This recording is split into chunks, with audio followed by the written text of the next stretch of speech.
الله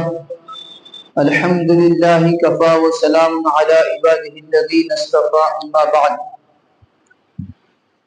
عن سهل بن سعد رضي الله تعالى عنه أن رسول الله صلى الله تعالى عليه وسلم قال لا يزال الناس بخير ما عجل الفطر رواه البخاري عن ابي هريره رضي الله تعالى عنه قال قال رسول الله صلى الله تعالى عليه وسلم اعطيت امتي 5 خصال في رمضان لم تؤتاها امه قبلهم خلف فهم الصائم اطيب عند الله من ريح المسك وتستغفر لهم الملائكه حتى يفطروا الى آخر حدیث كما قال علیہ الصلوۃ والسلام۔ تو اگر نواز دے تو تیرا کرم ہے، ورنہ تیری رحمتوں کا بدلہ میری بندگی نہیں ہے۔ معزز سامعین کرام، ملت اسلامیہ کی عزیز نوجوان و بزرگان ملت، رمضان المبارک کا پہلا عشرہ قریب الختم ہے، 90 روزے میں ہیں، کل 10واں روزہ ہوگا، عشرہ ختم ہو جائے گا۔ دیکھتے دیکھتے دن تیزی سے گزر رہے ہیں اور ایک مبارک پرعظمت بابرکت مہینہ ہمارے ہاتھ سے چھوٹا چلا جا رہا ہے، گزر رہا ہے۔ اصل وقات، قیمت، اہمیت یہ ہے کہ اصول کیا جائے رمضان المبارک کی قیمتی ساعتوں کو، بابرکت ساعتوں کو اصول کیا جائے، بھرپور اس میں عبادت کی جائے، اللہ کی رضا والے کام کیے جائیں، اور اپنے آپ کو ہر اس عمل سے، ہر اس کام سے بچایا جائے جو اللہ کو ناراض کرنے والے ہیں، جو ہمارے روزوں کو خراب کرنے والے ہیں، جو حرکتیں، جو اعمال اختیار کرنے کے بعد احادیث مبارکہ میں فرمایا گیا کہ وہ اس کا روزہ اسے بجز بھوکا پیاسا رکھنے کے کچھ بھی نہیں دیتا۔ تو ایسا نہ ہو ہمارے ساتھ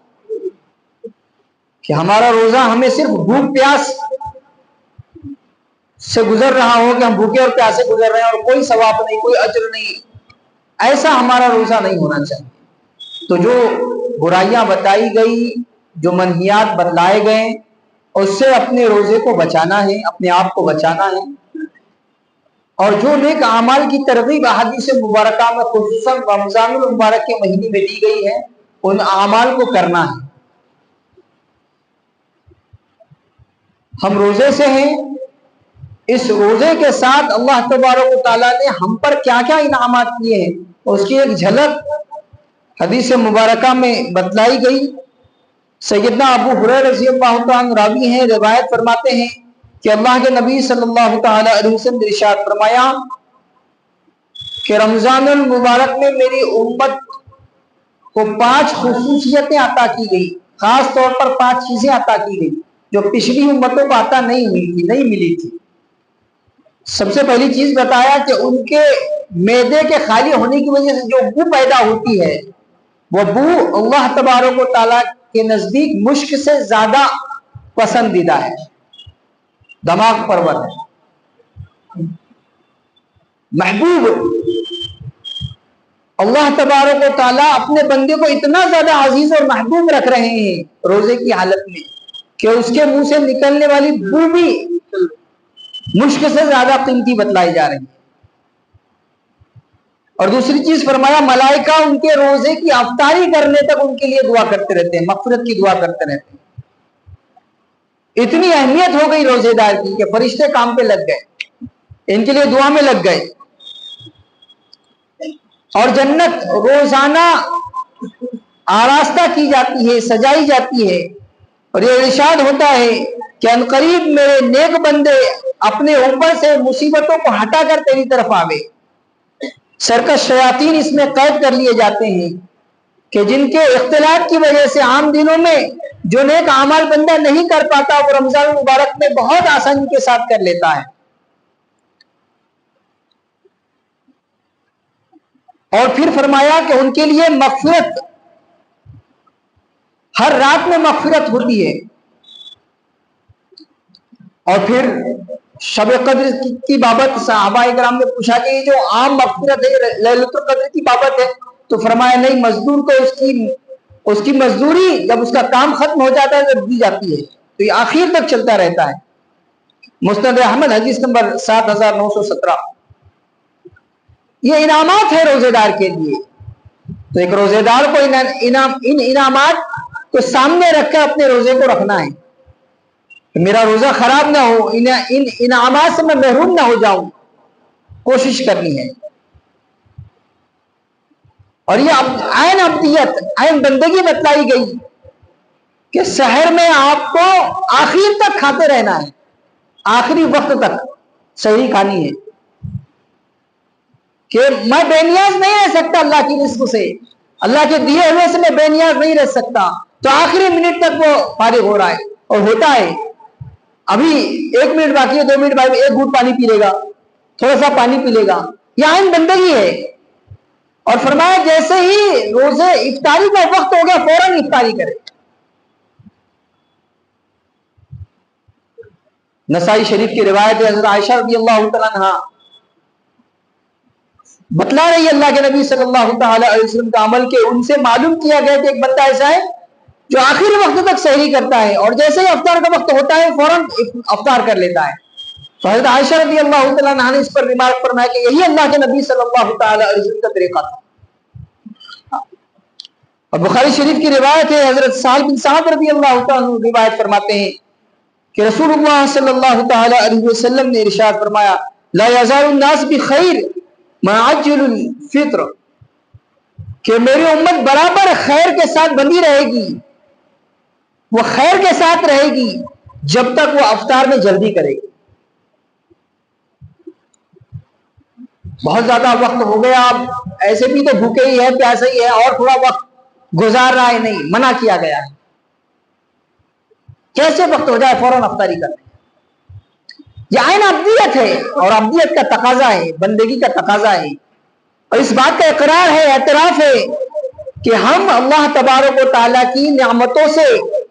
اللہ کے دیے ہوئے رزق سے اپنے آپ کو بے نیاز نہیں کر سکتے، جتنا جہاں جیسا حکم ہے ویسا ہی کرنا ہے۔ یہ ہے عبدیت، کہ صبح صادق ہونے تک سحری کا ایک وقت بتایا گیا، اس وقت تک ہم کو سحری کرتی رہنی، تاکہ یہ معلوم ہو کہ ہم بے نیاز نہیں ہیں، اور جیسے ہی وقت ہو جائے فوراً افطاری کے لیے اپنے آپ کو لگانا ہے، کہ افطاری کرنی ہے، تو میں بے نیاز نہیں رہ سکتا۔ یہ عین عبدیت ہے، عبدیت کا تقاضا ہے۔ تو ان چیزوں کو ہم ذہن میں رکھیں اور روزے کو خراب ہونے سے بچائیں، ہمارا روزہ اجر دلانے والا بنے، اور وہ جو فضیلت آئی ہے کہ میں خود بدلہ بن جاتا ہوں۔ اور ایک حدیث مبارکہ میں ہے کہ روزہ جب تک آدمی اس کو پھاڑ نہ ڈالے، اور اس کی تفصیل میں بتلایا گیا کہ جتنے بھی منہیات کی چیزیں ہیں، جھوٹ بولنا، غیبت کرنا، ان چیزوں سے اپنے آپ کو بچائے۔ اور یہ سوچنے والی بات ہے کہ ایک حلال چیز، گزشتہ جمعہ میں جس کو اس بات کو رکھا گیا تھا کہ ایک حلال چیز سے ہم نے اپنے آپ کو بچایا، اللہ کی ایک کے حکم پر، کہ میرے پروردگار نے مجھے روزے کا حکم دیا ہے، اور وہ چیزیں جو میرے لیے عام دنوں میں حلال ہیں، جن کا کھانا میرے لیے جائز ہے، ان چیزوں سے میں اپنے آپ کو بچا رہا ہوں، اپنے آپ کو روک رہا ہوں۔ تو وہ چیزیں جو اللہ تبارک و تعالیٰ نے عام دنوں میں بھی حرام کی ہے، جھوٹ بولنا عام دنوں میں بھی گناہ ہے، غیبت کرنا عام دنوں میں بھی گناہ ہے، تو یہ جو گناہ کے کام ہیں، جب عام دنوں میں حلال چیزوں کو میں کھاتا رہا اور اب اللہ حکم پر میں رک رہا ہوں، تو جو پہلے سے منع کی ہوئی چیزیں اور پورا سال منع ہے جن کا، ان کو تو بدرجہ اولا میں اپنے آپ سے دور کروں گا، اور ان سے میں بدرجہ اولا بچوں گا۔ اس کی ہم کوشش کریں۔ اکثر ہوتا ہے کہ 2-4 ساتھی بیٹھے ہوئے ہیں، بات نکل پڑی، چل پڑ رہی ہے، تو اب وہ غیر محسوس طریقے سے غیبت کی طرف بڑھ رہی ہے، اس کی برائی ہو رہی ہے، غیبت ہو رہی ہے، اور آدمی اپنی زبان سے جھوٹ کے الفاظ نکال رہا ہے، جھوٹ بول رہا ہے، اور اس کو لگ رہا ہے کہ نہیں کچھ نہیں، بات چل رہی ہے، نارمل بات ہو رہی ہے، لیکن اس میں جھوٹ بولا جا رہا ہے۔ تو یہ جو چیزیں ہیں، اس سے اپنے آپ کو چوکنا رکھ کر بچنا ہے، کہ میرا روزہ کہیں ایسا نہ ہو کہ خراب ہو جائے، کہیں ایسا نہ ہو کہ اجر سے خالی ہو جائے، کہیں ایسا نہ ہو کہ اللہ کی رضا پانے کے بجائے اللہ کے غضب کا شکار میں ہو جاؤں۔ اور یہ رمضان المبارک کا مہینہ جیسے بھی بتایا تو گزر رہا ہے، تیزی سے گزر رہا ہے۔ ہم نیک اعمال کریں گے تب بھی گزرے گا، اور یوں ہی گزار لیں گے تب بھی گزرے گا۔ بارہا اس کی مثال دے کر ہم بتاتے اپنے بڑے حضرت کے بارے میں کہ وہ اکثر اپنے طلبہ سے کہا کرتے تھے حاجی کے بارے میں مثال دے کر کہ عرفات کے میدان میں جتنے بھی لوگ ہیں حج پر آئے ہوئے سب کو پہنچنا ہے، سب پہنچتے ہیں عرفات کے میدان میں، وہ فرض ہے حج کا۔ اب عرفات کے میدان میں کچھ لوگ ہیں جنہوں نے گڑ گڑا کر رو دھو کر اپنے آپ کو گزارا ہے، وہ بھی حاجی ہو گئے، اور کچھ لوگ ایسے ہیں جو عرفات کے میدان میں پہنچ کر سو گئے لیکن ان کا وقت عرفات کے میدان میں گزرا تو حاجی وہ بھی ہو گئے۔ حاجی دونوں ہیں لیکن دونوں حاجیوں میں فرق ہے، دونوں کے نام کے ساتھ حاجی لگے گا لیکن دونوں حاجیوں میں فرق ہے کہ ایک حاجی نے رو دھو کر گڑ گڑا کر اپنے گناہوں کی معافی مانگ کر عرفات کے میدان کے وقت کو گزارا ہے، اور ایک نے ایسی غفلت کی نظر گزار دیا، تو حاجی دونوں ہیں۔ ایسے ہی رمضان مبارک کی یہ قیمتی ساعتیں، بابرکت ساعتیں، پرعظمت ساعتیں گزر رہی ہے اور گزرنے والی ہے۔ اب ہمارے اوپر ہے کہ ہم ان ساعتوں کو اپنے لیے قیمتی بناتے ہیں، اپنے لیے سعادت والا بناتے ہیں، اپنے لیے پرعظمت بناتے ہیں، یا یوں ہی غفلت میں گزار کر اور جیسا تیسا گزار کر اس مہینے کو گزار دیتے ہیں۔ یہ ہم پر ہے، ہم کو قیمتی بنانا ہے، اور قیمتی بنانے کے لیے بتلایا گیا کہ روزوں کی پابندی ہے، تراویح کا اہتمام ہے۔ قرآن کریم اس مہینے میں نازل ہوا ہے، شہر رمضان الذی انزل فیہ القرآن، تو قرآن کی عظمت کا اندازہ آپ لگا سکتے ہیں کہ اس مبارک مہینے میں اس کا نزول ہوا ہے۔ تو ہم اس کی اہمیت کو سمجھتے ہوئے زیادہ سے زیادہ تلاوت کریں، اپنے آپ کو تلاوت میں لگائیں، قرآن کریم کے سیکھنے سکھانے میں اپنے آپ کو لگائیں، اور عبادتوں میں لگائیں۔ جس لائن کی ہمیں عبادت کر سکتے ہیں اس لائن سے ہم خوب زیادہ عبادت کریں، اور اس مہینے کو قیمتی جانیں، قیمتی سمجھ کر عبادت کریں، رائیگاں جانے نہ دیں، غفلت کی نظر جانے نہ دیں، بیکار چیزوں میں جانے نہ دیں۔ ہم اپنے رمضان کو قیمتی بنانے کی کوشش اور فکریں کریں، اور ان اعمال سے اپنے آپ کو بچاتے رہیں جن اعمال کی وجہ سے، جن کاموں کی وجہ سے رمضان کی فضیلتوں سے ہم محروم ہو سکتے ہیں۔ اللہ تبارک و تعالیٰ مجھے، آپ کو اور ساری امت اسلامیہ کو رمضان المبارک کے ان ایام کی قدر کی توفیق عطا فرمائے، اور اپنی رضا والے اعمال میں گزارنے کی توفیق عطا فرمائے، اور اس عمل سے اپنے آپ کو بچانے کی اللہ توفیق عطا فرمائے جس عمل کی پاداش کی وجہ سے، کرنے کی وجہ سے اللہ تبارک و تعالی ہمیں محروم کر دے رمضان کی ساعتوں اور مبارک برکتوں سے۔ وآخر دعوانا الحمدللہ رب العالمین، والصلاة والسلام علی سید الانبیاء والمرسلین صلی اللہ تعالی علیہ وسلم۔